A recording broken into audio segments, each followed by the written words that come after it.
Macca's Guides. Hey guys, Macca here with a video about Tony Hawk's Pro Skater 5, which I played for about a total of 5 hours, 2 of which were on stream. I wanted to actually upload that video to YouTube for you guys so that you could watch it and kind of see how I reached this conclusion that I have now. Unfortunately, that video received 17 copyright strikes, so I won't be posting it.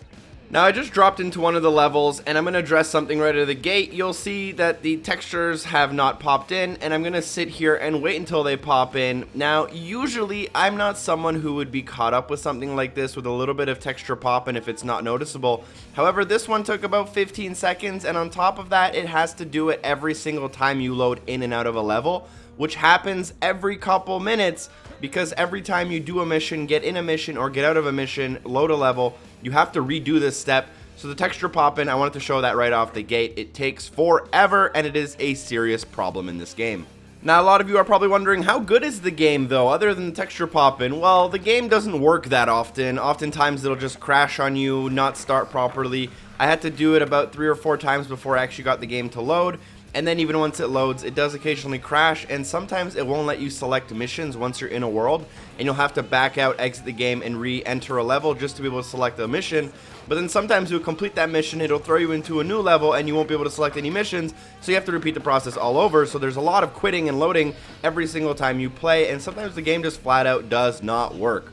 But Macca, is the game any good when it does work? Well, quality assurance, this game has none. The music will pause and skip every time the game tries to load. The text will overlap in certain areas. I'll cut in a screenshot, and if you look in the top right corner, you'll notice that the text is literally overlapping with my objective. Like I mentioned, the texture pop, there's like random loading screens that will pop up even though you think you're already in free skate. The quality assurance level on this game is some of the lowest I have ever seen in my life. But Macca, what if I'm a Tony Hawk fan and I'm willing to look past these issues? Well, unfortunately, I have more bad news for you. The graphics are pretty terrible, let's be honest. The level design, which is extremely important, is atrocious. All of the levels feel claustrophobic, and nothing flows with anything else in the level. It just seems like someone dragged and dropped random stuff into a box and prayed for the best. But Macca, I heard that I can create my own skate park, so it doesn't matter if the levels are bad. Although I will agree that the Create a Park feature has a lot of potential if put into the right hands, there are even more game-breaking attributes to this game that will make you not want to play it, even if you find great levels in the Create a Park designer. One of the main things you look for when playing a Tony Hawk game is fluidity and consistency when it comes to the controls and what they're doing in the game. Unfortunately, I personally experienced a lot of frame rate drops, and I mean a lot. Now, I don't know if this is a glitch from the fact that I was playing online. I do have a lot of friends on Xbox Live, which often does actually cause problems with the game trying to fetch information from your friends list if it's been coded improperly. So that might also be a problem that attributed to my personal frame rates. But my frame rate, I'm telling you, was probably below 10 on average in some of the most crucial moments of the game.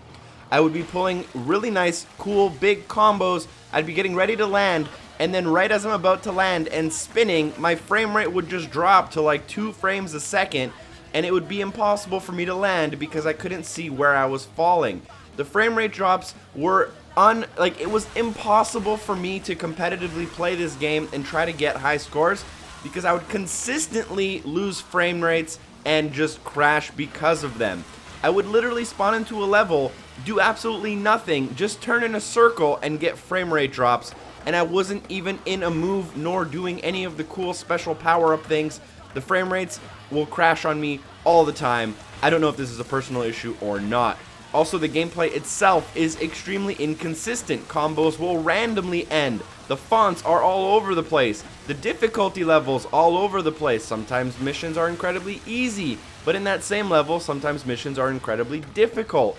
Now, I love my Tony Hawk games difficult. I wanted more than anyone else for this game to be incredible. The game doesn't feel difficult for the fact that you can't actually accomplish what the task is being asked. It feels difficult because you feel like you're doing what you're supposed to be doing, but the game isn't registering it properly, which ultimately always leads to frustration on the gamer's end. But Macca, what if I'm super rich and I'm only buying this game for the music?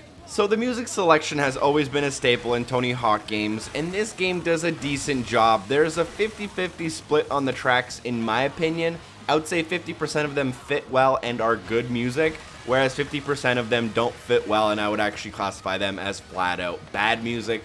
Although everyone has different taste, I think I have a pretty decent wide variety of taste and can appreciate good music even if it's out of my genre. There are some songs in this game that are just flat out annoying and bad though. At the end of the day, the game feels uninspired, dead, and completely unready, unfinished, and incomplete.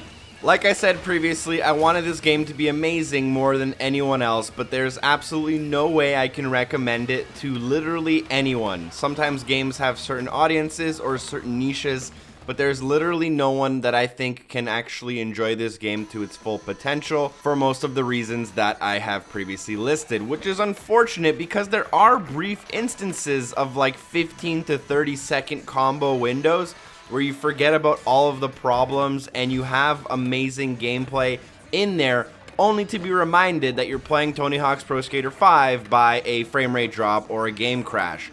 Again, there is potential for a great game here. It's just not ready and it's not finished. Now, there were actually additions made to this game that had potential that we've never seen before in the series, like for example these kind of online multiplayer lobbies. Unfortunately, it's always laggy and they don't quite work. Additionally, we also have level-specific kind of skateboard power-ups, which can be cool in principle, but rarely actually are of any use in any way. Also, they've added a new slam feature where you can slam onto a rail. Unfortunately, they binded it to the grind button, which kind of makes sense, but also doesn't make sense for a lot of Tony Hawk veterans who are used to pressing the grind button a lot. It will screw you up more than it'll actually help you 95% of the time, which is unfortunate. And just to wrap it up, the Create a Skater mode is quite bland, all of the characters look lifeless, and the achievement and trophy list is very unoriginal. But Macca, I heard Lil Wayne is a playable character in this game. Is it worth it for that reason? No, it's not.